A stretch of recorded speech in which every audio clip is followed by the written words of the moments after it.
Hey everyone, Reaper here again with another video. This time it is my top 15 purchases of 2018. 2018 was a really good year for me when it came to comic book collecting.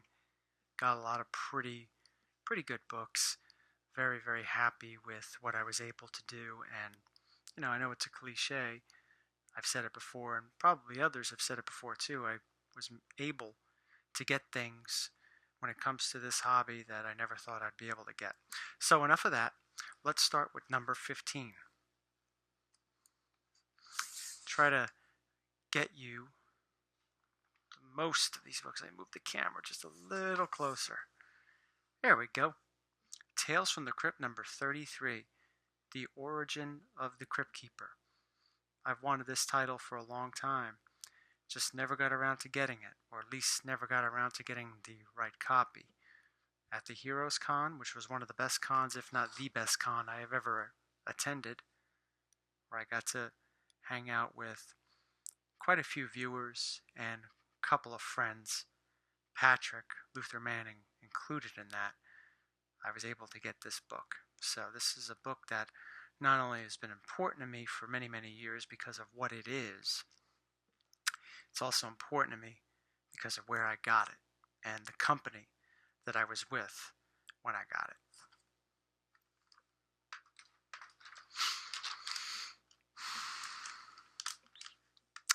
Amazing Spider-Man number 9. This is an upgraded book for me. I've had a copy of this book ever since 1996. Now, I know 4.5 may not be much of an upgrade for some, but it is for me.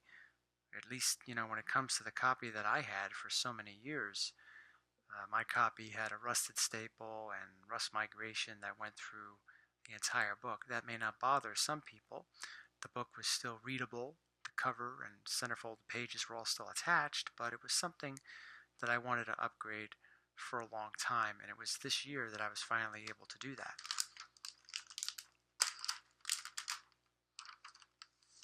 Number 13. Oh, there we go.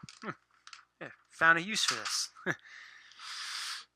Fantastic Four number 49. This was another book that I was able to upgrade this year. I had sold my lower grade copy. Now, this is only a mid grade copy. It's not necessarily a high grade copy. It's not a high grade copy at all. But it's a very beautiful, presentable mid grade copy. And like I was saying, it was an upgrade from the copy that I purchased way back in 1993.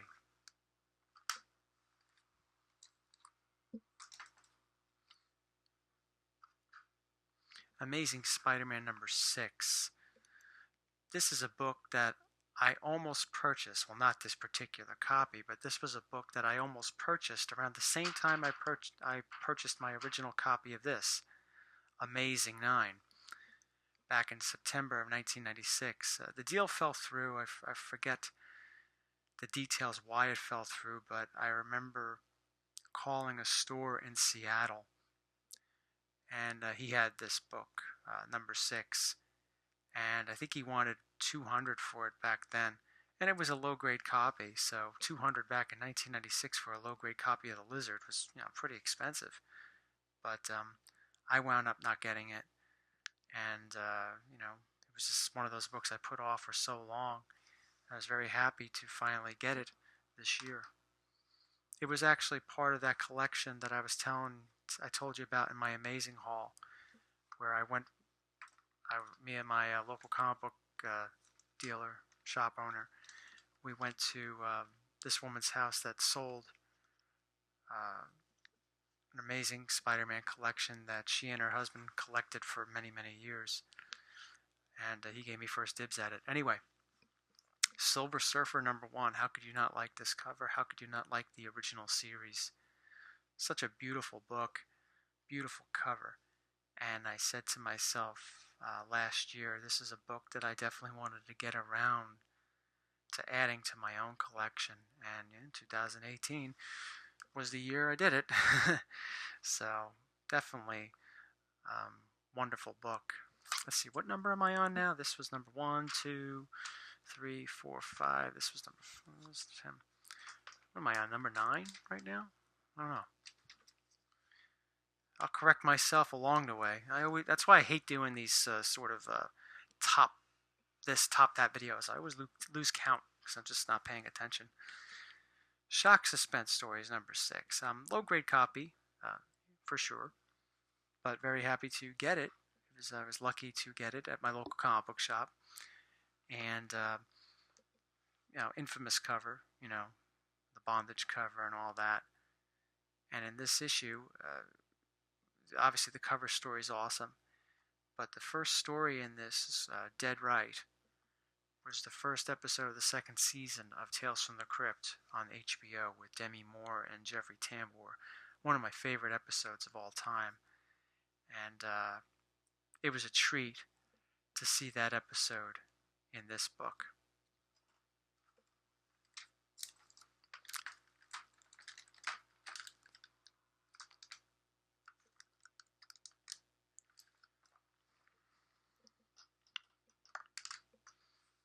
Haunt of Fear, number 16. It's, the numbering system is wacky. With EC Books, it says it's actually number 2. This is the first appearance of the Old Witch. Now, the Old Witch, her first appearance is almost like the first appearance of Hellboy. Now, in number 15, the issue before this one, an Old Witch prototype.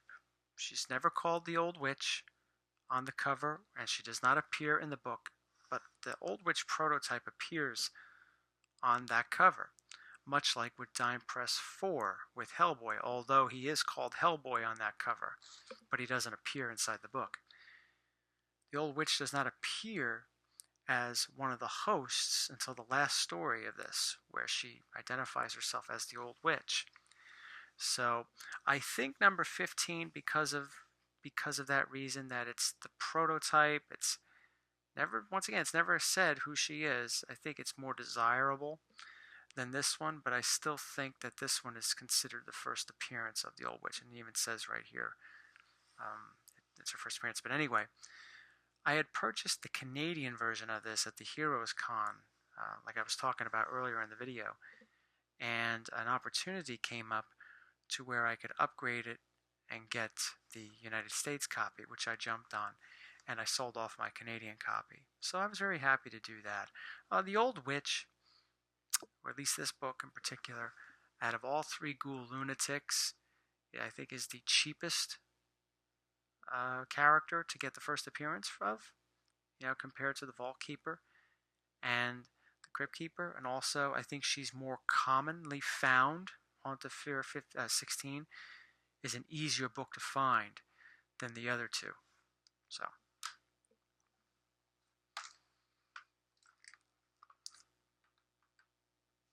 now this is actually number 8. Okay, so this is number 8 on the list.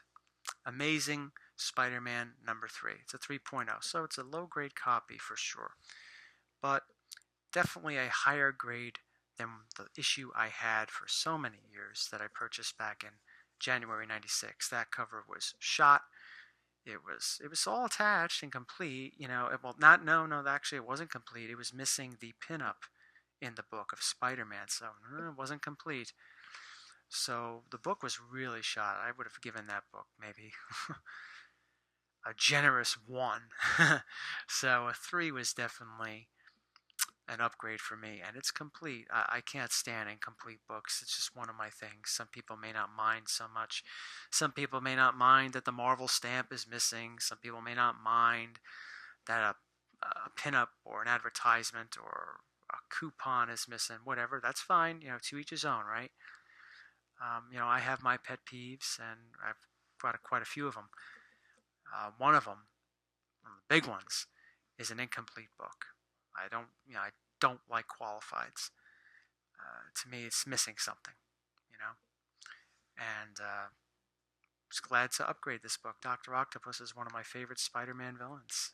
Definitely one of Peter Parker's Spider-Man's main villains, alongside the Green Goblin and Venom. Here we are at number 7 on the list.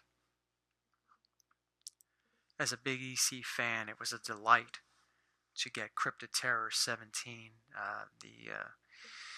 It's not even considered Tales from the Crypt #1. Tales from the Crypt #1 is considered Tales from the Crypt is Tales from the Crypt 20. Once again, here we go with those EC wacky numbers, right? But this is when the title Crime Patrol officially became Cryptid Terror. It was Crime Patrol with the last issue being number 16, and it went full-blown horror with Cryptid Terror number 17. I love the cover. I love, Johnny Craig. He had many, many classic covers, both in horror and crime titles, and he had the early Tales from the Crypt covers before Feldstein took over, and then you had some Wally Wood, and then finally Jack Davis. So, two of the stories in this are really, really good. The other two are so-so. I didn't really care for the cover story that much, but the first story, Death Must Come, I enjoyed very much. The second story, Man Who Was Death, which was I believe, the first episode of the HBO Tales from the Crypt show. And then the other one, Corpse Nobody Knew, and I forget what this one was. It The Curse of the Full Moon or whatever, or something like that. I don't remember. They weren't that good, but it's still a super cool book to have in any collection, especially if you're an EC fan, right? Like I am. Here's some more EC goodness coming up. I talked about The Old Witch. I forget what number that was. Yeah, like I said, I can't keep track of this. Probably should have wrote it down. That's what I get for not having my notes. War Against Crime number 10. This is the first appearance of the Vault Keeper for those that do not know. And, not many people know, because, a lot of people more into superhero books or not really into Golden Age, not that knowledgeable about Golden Age. So that's what this is. Not an easy book to find. It's not impossible to find, but it's certainly not easy to find either. I managed to get this book from the same seller that I purchased my Crime Patrol 15. So I was really happy to do that. I was really happy. I was getting the Crime Patrol 15, and he still told me that he had this book, and I was like, oh, really? And couldn't pass on it. Yes, it's a very, very cool book. I like the Vault Keeper again, another Johnny Craig cover. I believe it's the first story in this, the Vault of Horror story. I forget what it was called again. But the Vault Keeper and the story itself was drawn by Al Feldstein. It wasn't drawn by Johnny Craig. So I found it interesting to see how differently Feldstein and Craig drew the Vault Keeper. Now, when most EC fans think of the Vault Keeper, they think of Johnny Craig because he drew Vault of Horror. He was the premier artist on that title, just the way Graham Ingalls was the premier artist for Haunted Fear, and later Jack Davis for Tales from the Crypt. So it was interesting to see Feldstein's rendition of the Vault Keeper. I have a video. I bought this raw, then I had it slabbed. I'm going to eventually release the video of me opening this up and taking a look at the Vault Keeper and all that stuff. So definitely number 6 on my list of 2018. And now we're at number 5. How could this not be in the top 5? It is a low-grade copy for sure. It presents decently. It's got its issues. If it didn't have its issues, it wouldn't be a number. It wouldn't be a 2. But it's definitely better than my previous copy, which was a restored copy. I sold that off earlier in the year, and then I was able to eventually get to this one. Right around the time I purchased this, the prices on this were exploding. Who knows if the prices will continue to explode for this book? Maybe. A lot of speculation on Doctor Doom, a lot of speculation on Fantastic Four, but whatever.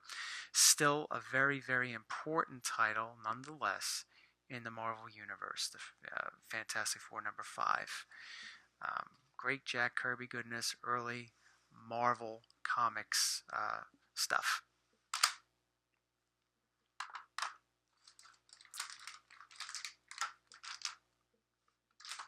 Number 4 on the list, another book that I had originally, and it really isn't an upgrade, and so you say, well, why'd you get it then? I had another 3.0 copy. probably had some of the same defects. It's but with that other copy, which I had sold, with that other copy, the cover wasn't as white as this cover, and the red in the title wasn't as red. The cover was very faded. If you look back at some of my older videos where I showcased that book, both raw and and slabbed, you would see that the cover was kind of tanned, kind of it's kind of crisp, and it was something that always bothered me about that book. So I sold it to help fund another title, another book that I got, which I'll show you in a few moments. But then another opportunity came up to get this book again before the prices of X-Men started to explode this year. Because right around that time, like 2 weeks later, after I purchased this, the prices on the book started exploding because of speculation and the Fox deal and all that other nonsense. So I barely, I got out. I got this book in the nick of time. So that's really cool. And I was able to get the dark green variant this time.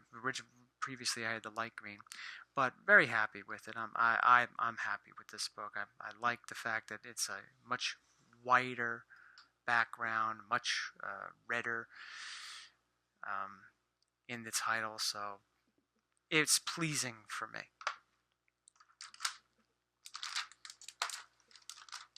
Number 3 on the list. A restored title, yet an important title. The Incredible Hulk #1. I purchased this from my local comic book shop. I saw an opportunity to get this book for a low price. I know for me, and others disagree, I would not spend the prices on Incredible Hulk #1, 2.0, 3.0, 4.0. I could never see myself spending that much money on an Incredible Hulk #1. It's just not that meaningful to me. But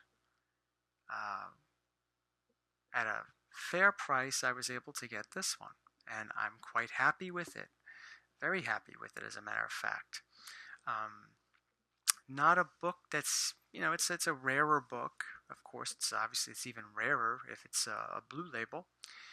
But definitely an unexpected title that I added to my collection. Like I said, it wasn't a book that I had planned to purchase, but it sort of fell in my lap, and I went with it, and I was happy I did, never regretted it. And it's got a nice home here with me and all these other books. Number 2 on my top 15 purchases of 2018. This book right here, Crime Patrol 15. This book would have been number 1 if my number 1 book for this video did not have such a high value. Okay? It would be number 1, but I sort of had to consider the value of number 1. That did factor in, and that's why this one came in at number 2. The sheer importance of this book for me is essential because it represents the first appearance of a character that I hold dear to my heart, the Crypt Keeper. If not for Tales from the Crypt, if not for the TV show, I would never have gotten into comic books. I had purchased my first comic book in 1989 while waiting to go see the Batman '89 movie. My mother purchased the Batman movie adaptation by Denny O'Neil in the waiting area.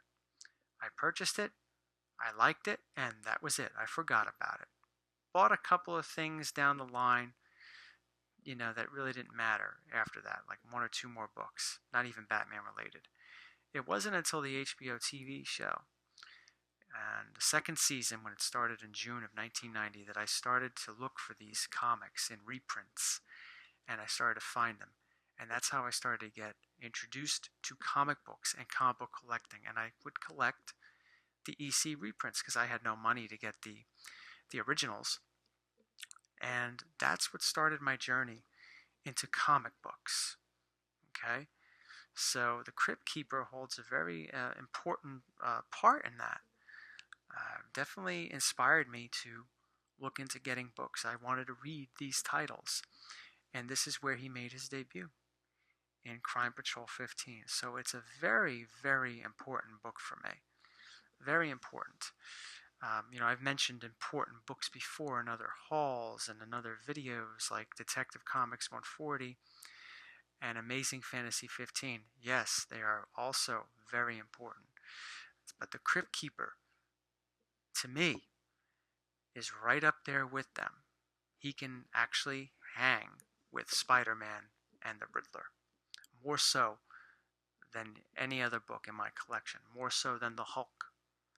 More so than the X-Men and others. And not an easy book to find. And if you find it, be prepared to pay handsomely for it. Number 1. Amazing Fantasy 15. I was lucky to get a 2.0, to be quite frank. I was lucky to get it when I did. I need to put it to you that way. Amazing Fantasy 15, there's no doubt about it. It's a very, very important title, a very, very cool book to own in any grade. There are plenty of them out there. In my unboxing Amazing Fantasy 15 video, I talked about how, when I decided to make the run to get this book, when I was able to do it, there were certain guidelines for me when it came to the way the book had to look. And the reason why I was able to get what I got was because there are a lot of these out there, but also the demand. There's also a lot of demand for them too. A lot of people can't buy an Amazing Fantasy 15 5.0, 7.5, or even a 4.0. A lot of people were going for 1s, 2s, 2.5s, maybe 3s, even 0.5s. The demand for them is high because, as some people may say, that this might be considered the Action of the Silver Age, Action 1 of the Silver Age. Maybe it is. I think it is. It still doesn't make it any... I don't think it makes it, just because of that, the comparison, I don't think it's as important as Action number 1, not by a long shot, but very important, especially to Marvel Comics lovers and, of course, Spider-Man lovers. So it's definitely a major book, and one that I thought that I would not be able to do, that I wound up being able to do at the right time. So very happy at that. Well, with that is my top 15 books. Of course, the Crypt Keeper's got to hang out with Spider-Man. They look good together. It looks a little bit better, though, than Spider-Man here, but Spider-Man looks not too shabby for a 2.0. But like I was saying, as I close this video, when it came to my, how do I say it, what I wanted in an Amazing Fantasy 15, I didn't want any tape on it. I didn't want any rusted staples. I didn't want a detached cover or obviously missing pages or restoration or anything like that. But as I was talking about a few moments ago, there are so many of them out there, especially in low grade. I was able to get what I wanted. So sometimes it just takes a little bit of looking, a little bit of patience, and it certainly pulls off. It certainly pays off, rather. So that's what I learned with my Amazing Fantasy 15. Thank you all for watching. I hope you enjoyed the video. I hope you all had equally fun years collecting, fun year collecting, good year collecting, all that. I'm going to try to watch some more videos. This semester has been very busy for me, so haven't been watching as much. I haven't been commenting as much, rather. But a little bit of a break is coming up, and I hope to remedy that. So thank you all for watching. Take care, everyone.